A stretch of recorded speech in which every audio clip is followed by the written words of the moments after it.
welcome to all of you. This is Mudita Bansal from TCS Ion Direct Academy channel. On behalf of TCS Ion team, I welcome you all to this webinar on entrepreneurship opportunities in informal sector. So we've been talking about entrepreneurial opportunities in India in so many of our webinars so far, right? But there's another part of India called Bharat, the informal sector. Today we choose to delve into that sector. Rural economy contributes 25 to 30% to the GDP of India. Traditionally, agriculture used to be the main source of income and employment in rural areas, but that place has been rapidly taken over by the non-farm sector. Rural revitalization requires a transformative approach that envisions making rural areas a better place to live and work. The majority of the Indian population resides in rural areas, and their main livelihood is through agriculture and agriculture-related activities. In light of this, rural entrepreneurship is one of the vital contributors to economic development in this country. Thinking about the needs of the rural sector, their goals, their small or big targets, बच्चों को पढ़ाना है, बहन की शादी करनी है, अधेड़ उम्र के लिए पैसा जोड़ना है. Our special guest tonight has taken a step ahead towards the same. With his knowledge and experience, well combined with his thoughtfulness and empathy, Puneet Gupta has tried to help the informal sector realize their dreams. Let's hear out Puneet Gupta as he shares his journey of entrepreneurship in this informal sector of India called Bharat. Very warm welcome to you, Mr. Puneet Gupta. Thank you, Mudita. Thank you for having me here. It's a pleasure to be speaking to you today. Thanks. So I'll let you know what Puneet is doing these days. So Puneet is the co-founder of KaleidoFin. It's a fintech platform that propels underbanked customers towards meeting their real-life goals by providing intuitive and tailored financial solutions. Prior to setting up KaleidoFin, in the past, Puneet has set up and managed an equity fund, a mezzanine fund, and has been a part of a large private sector bank in the rural and micro bank sector.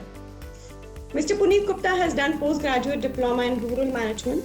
He was the CEO of IFMR Ventures, Chennai, where he was closely involved in conceptualizing the fund, its registration, raising funds, and making the first few investments from the fund. He was also the CEO of IFMR Mezzanine Finance and CFO of IFMR Holdings Finance Private Limited, where his key responsibilities were to create a group structure that would be more conducive to the growth of the group companies and enable better access to capital. Mr. Puneet was a part of the team that had set up the IFMR Trust Group. If we talk about his specialities, he has a forte to develop financial products, creation of specialized channels to reach out to low-income households, portfolio management, equity and quasi-equity investments, and project finances.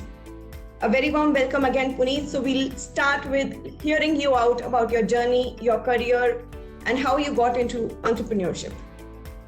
Thank you so much, Mudita, for that very long introduction. I hope I live up to the introduction that you just gave for me. I think the entire thing around thinking through entrepreneurship and the work that we've been doing with the informal sector in the country, in my case, was almost coexistent.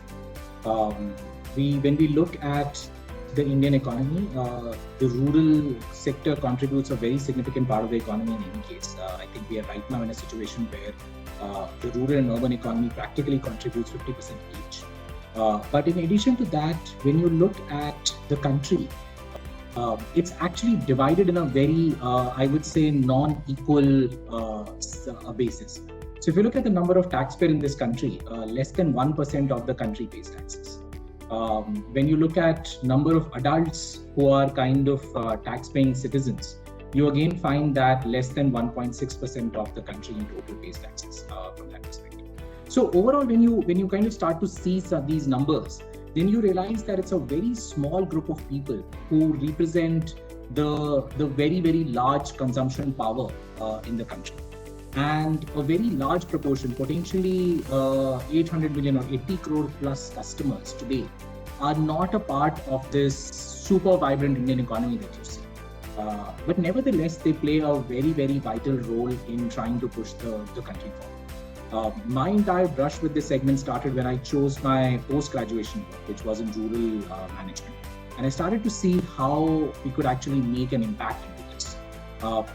My first job was with ICICI Bank, where I started to look at issues connected to offering microcredit services to customers. I built that pool for some time, and then I started to realize that credit alone is not an important capacity. People need to get access to multiple financial services. And in the absence of, let's say, savings, investments, insurance, a low-income household was using credit for everything. So if there was a health issue, people like you and me use insurance. But for a low-income household, the only recourse could be to buy high-interest loan to be able to pay for health outcomes. Similarly, if they were to try to put their kid to a private school, you and I save for private school fees every quarter. We know that this kind of money has to be paid. But for an average customer of ours who doesn't get salaried income, could be a farmer who gets money once in 4 months, to pay even the basic quarterly school fees, sometimes you need to borrow. This could easily be changed by some kind of an inclusion of savings. And just when I started to look around, I didn't find too many entities focusing on offering these kinds of important financial services to customers. And that was really the first brush with entrepreneurship. I decided to move on from ICICI Bank. This was very early on in life. I was 27 years old. At that time, you are basically carefree. You have no challenge in the world. It was easy to kind of decide to say that I will take the plunge. And I did. And that's basically when I started to set up the IFMR group. Was there for a period of 10 years, built it to a 5,000 crore balance sheet. We started to reach out to 1 million customers on the ground. And then came the next thought in mind, which was that we started to offer financial services in an India where mobile phones were still not present, Aadhaar was not there, Jan Dhan accounts had not opened up. But with a lot of push towards Aadhaar, Jan Dhan accounts, and most customers getting access to smartphones, we started to feel that there is a lot of opportunity in this segment. And when you look at rural households, they're so poorly served today, or informal sector households today, they're so poorly served. There is a better way of doing it, and that's basically how Kaleidofin came into picture. So in a nutshell, I've been now, this is my second venture. I've been on the path of entrepreneurship now for over 13 years. And so far, so good.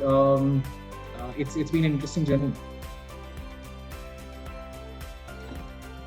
Wow. So you did take the plunge at the right time, and time seems to be a very, very important factor in every entrepreneurial journey. And so glad that you took up the sector that you've taken up, and we have a lot to talk about it. We want to know what Kaleidofin does. What is this venture all about? How did you fund it? And what do you actually do for our viewers, please? Yes. So Mudita, I think the idea of Kaleidofin came from a simple understanding, which is that most people don't like to think about finances. It doesn't come intuitively to people. Nobody's thinking about, I want to save, I want to insure myself. As in we look at social media around us, how many times have you seen somebody put an Instagram post to say that I bought insurance today, or I bought mutual funds today? So buying a financial product just does not give any excitement to customers. On the other hand, even meeting a minor goal in life, for example, you wanted those fancy shoes.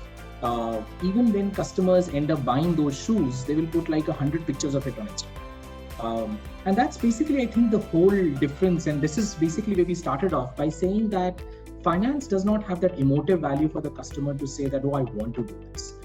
It's meeting their goals, which becomes really important. Today, most of the employees who join us, and we are a finance firm from that perspective, we are a fintech firm, so we understand finance well. But even when you look at my own employees who join us, they're always thinking about, where is it that I want to save my money? Should I put my money in fixed deposits? Should I buy mutual funds? If it's mutual funds, which funds? Debt, equity, which fund house is good? There are too many questions there. And at the same time, insurance companies offer ULIP products, which again are investment plans. So if you look at three different regulators, there is RBI, two banks, and there is fixed deposits there. You have mutual funds, SEBI as a regulator, which offers mutual funds. And you have IRDA as a regulator, which has insurance companies underneath it, and you have ULIP products, for example. For a customer, just the choice of what is available becomes extremely Now, it doesn't end here. The concepts of insurance again are very, very hard to understand. I'll give you a simple example. When you look at a person driving on the road without a helmet, it's not that the person doesn't know that accidents can happen. It's clearly that thing is right there. Wearing a helmet is like an insurance.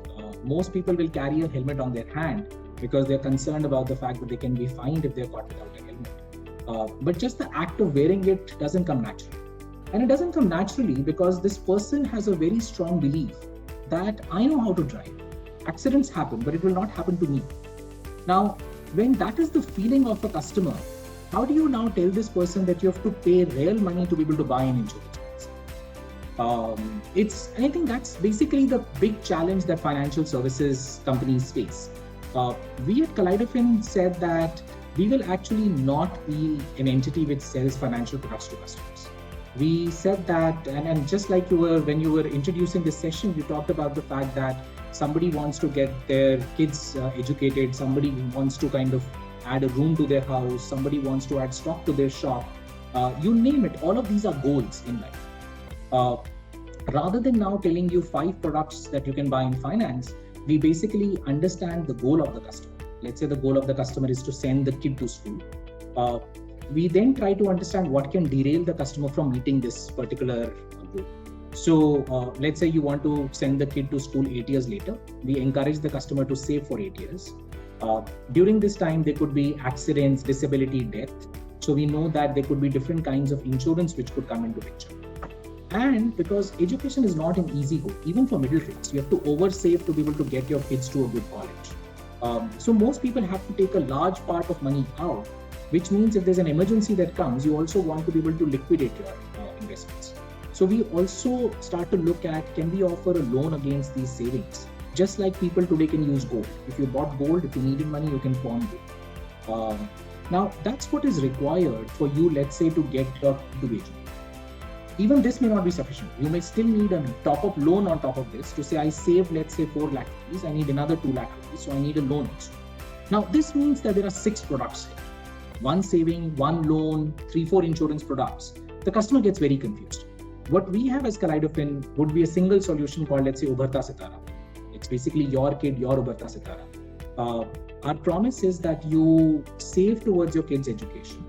As long as you keep saving, anything happens to the earning member of the household, your kid will still go to school. And if you need money at any point of time, you can either sell your investments or take a loan against it, no questions asked. There is no waiting period, there is no lock-in period. You bought it today, you can sell it tomorrow. Now what has happened is insurance has converted itself into a promise. And at the end of the day, the customer has just heard one product, which is Ubharta Sitara. It is an honest product. There are lots of ULIP policies which create a product like this, which is a child plan. The costs are excessive in this. In this case, it is like buying a mutual funded term life insurance or an accident insurance policy, which actually helps you reduce the cost better.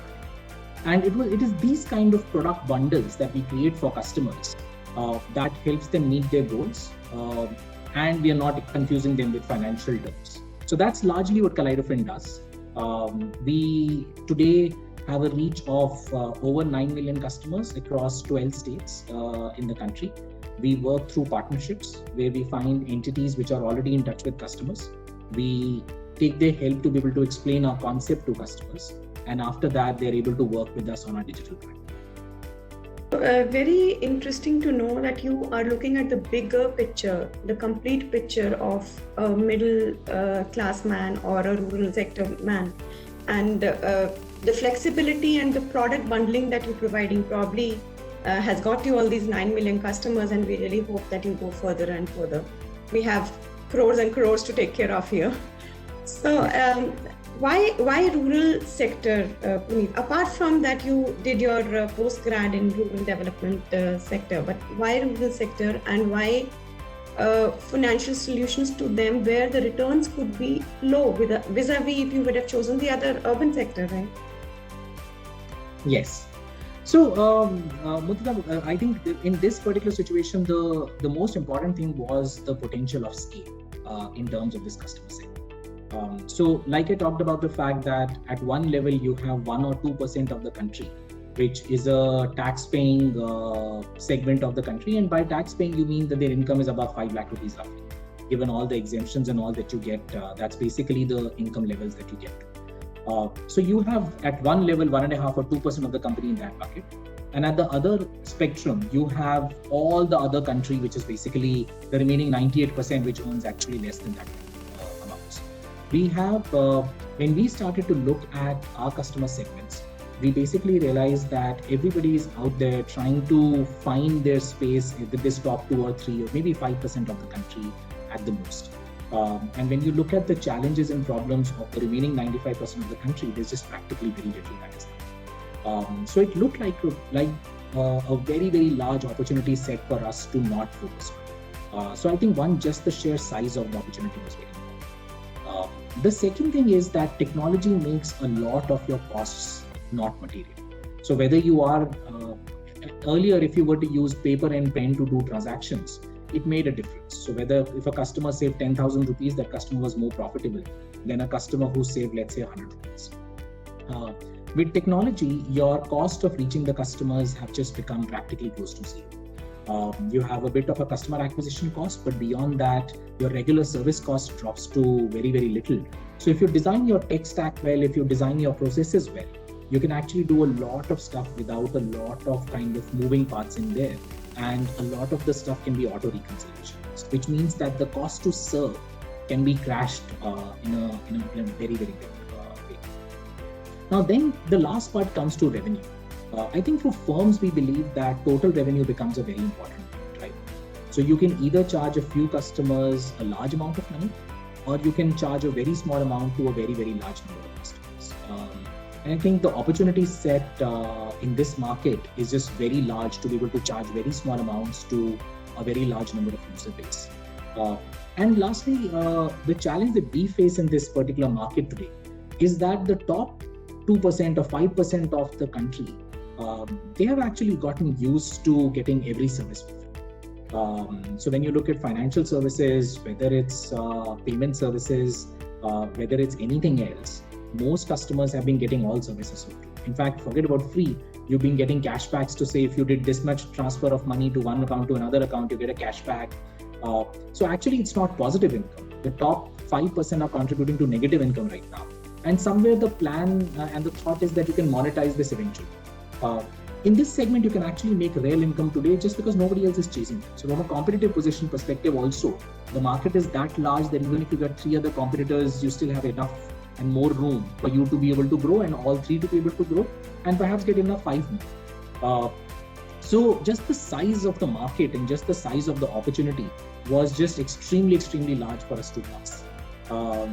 But it also got precipitated by the fact that I had significant experience in working in this space. So we knew the challenges of working with low-income households, whether it was urban or it was rural. There are things that you need to keep in mind. There are specific challenges of working with customers whose income is not regular. So there is a little bit of that knowledge which existed, which helped the processing increase. Yeah, and you briefly touched upon the limited expenditure that is required to market the products these days. Can you throw a bit of more light on how you've been marketing your products and services? Yes. And any tips that the other entrepreneurs can take away from you? Yes. In this regard? Yes. So I think there is the entire markets today and the entire way to reach out to the customers has just changed dramatically. I think social media has just opened up so many means to be able to reach out to customers. But at the same time, it's not easy to find influencers who have the right reach. Again, people may have millions of followers, but how do you kind of place your service with them is still, I would say, a little bit of a complex one. Although it's kind of becoming better and better. You just have to target it much better. So I think one is the way we've kind of gone about is to say that can we find ways to be able to use social media effectively? So that's at one level, something that we're continuously trying to do. But till the time the social media catches on, we started to go with partnerships. What we basically said was that there are other entities who are already reaching out to customers. Can we actually partner with them and offer a service which they are not today being able to offer to their customers, and in the process, we find a way in which customers can discover us. So that was the way in which we proceeded. So it's the partnerships which got us access to these 9 million customers. So that's basically what the starting point for us was. And once the customers discover us, then it's really up to us that how do you get the conversion. The most difficult part is for customers to understand that yes, you as Kaleidofin exist. And I think that part, the partnership model has worked quite nicely for us. The second thing that we did was we looked at our overall way to enter into partnerships. A lot of entities are not comfortable in partnerships. What people like to do is to say that we will buy leads from you. So most entities will go to partners as well, even if they kind of enter into these partnerships and say that, oh, you have 100,000 customers, sell me their data and I will give you, let's say, X rupees per customer. We've actually, again, done this the other way around. What we told them was that you have a lot of customers. And what we like to do is we like to offer our services to your customers. And if the customer actually starts to use these services, we will start to share any revenue that we make with you. So we entered into a revenue share agreement. The benefit of this was the partner of ours was no longer a passive receiver. Their work did not get over by just selling us leads, but they are also taking an interest in now getting their customers to be activated on our solution, because now they know that for every new sale that happens, they get more money. And in the process, my sales team has now become all their employees as well. And if I buy lead, I always have a challenge of will all the people buy my solution or not.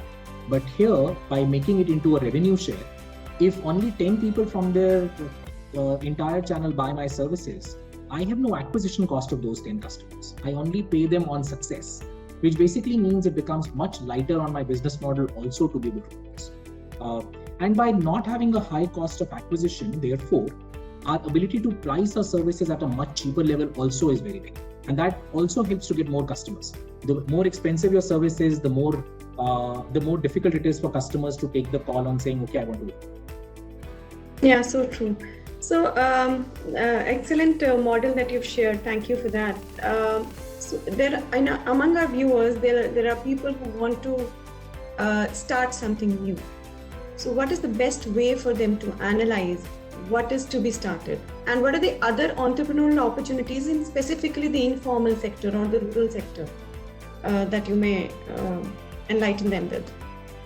Yeah. Okay, the very hard question, but I would answer it in a very simple fashion to kind of begin with. So at a first level, I would say India is a land of opportunities. We just have a very, very, very large number of customers, and especially if you were to focus on the informal sector customers, we are talking about 100 crore plus customers at any point. This is now larger than the population of many, many countries around the world. And to offer any kind of a service to these customers is extremely easy. Today, you look at these customers, you will realize that the quality of education that they get is very good. The kind of schools, education facilities around them is just at a very, very low level of quality. So anything to do with technology and education, therefore, is very exciting. You've seen so many edtech companies coming up all around. The second issue is when you look at, and I'm right now talking about very basic services, right? You look at healthcare, exactly the same challenge. The number of doctors out there in rural geographies is extremely, extremely limited. And the kind of distances to cover, even if there is a doctor, is immensely high. And all said and done, again, the kind of models have not really been explored. But what technology can offer today in terms of telemedicine, in terms of basic consultation with doctors through remote engagement for this particular segment of customers is again exciting. Health is always challenging because most people would finally like to go to a doctor only when they can't move. Otherwise, we all kind of overlook health, but nevertheless, there is a huge requirement. Finance, I already talked about, whether it comes to savings, insurance, investments. So when you look at all financial services, there is a continuous lack of ability of people to be able to access finance. Goods and services, again, the kind of consumption basket of this household is very low. the consumption basket, whether it's buying a mobile phone or a refrigerator or a television, and the consumption basket of all households has been increasing in any case. But again, what are the kinds of products and services available to them at their doorstep is again very common. So the prices available from e-commerce channel are very different from the prices available to these customers. At the same time, delivery of even basic products to rural geographies is a difficult task. We've seen lots of urban delivery models. We haven't seen the same delivery models work as effectively when it comes to rural geographies. Very few people have a touch point in rural places. And similar is the situation with urban slums. So when you look at when you start with even basic services, I would say that India has just too much opportunity. Having said that, what I will also add is that one should take a measured approach before one gets into entrepreneurship.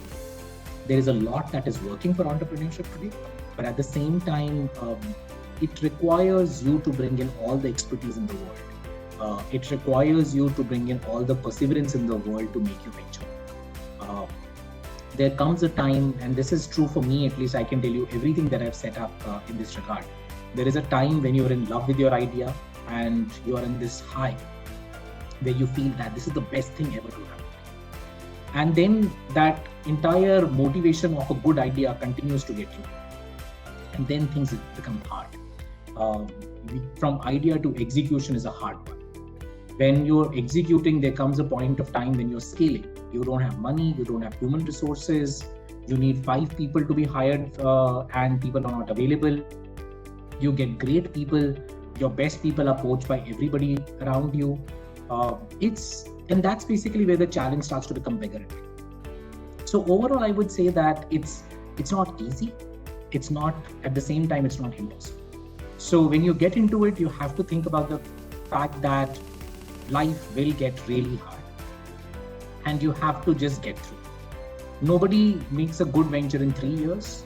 You need to dedicate 5 years minimum, but 10 years of your life to make a venture big. So I hope people do get motivated. Yes, worried, but towards positive motivation as well. How is the government helping us, considering that they have started so many schemes for startups and for the ease of doing business, the Startup India scheme, the Make in India, Atmanirbhar Bharat as we call it.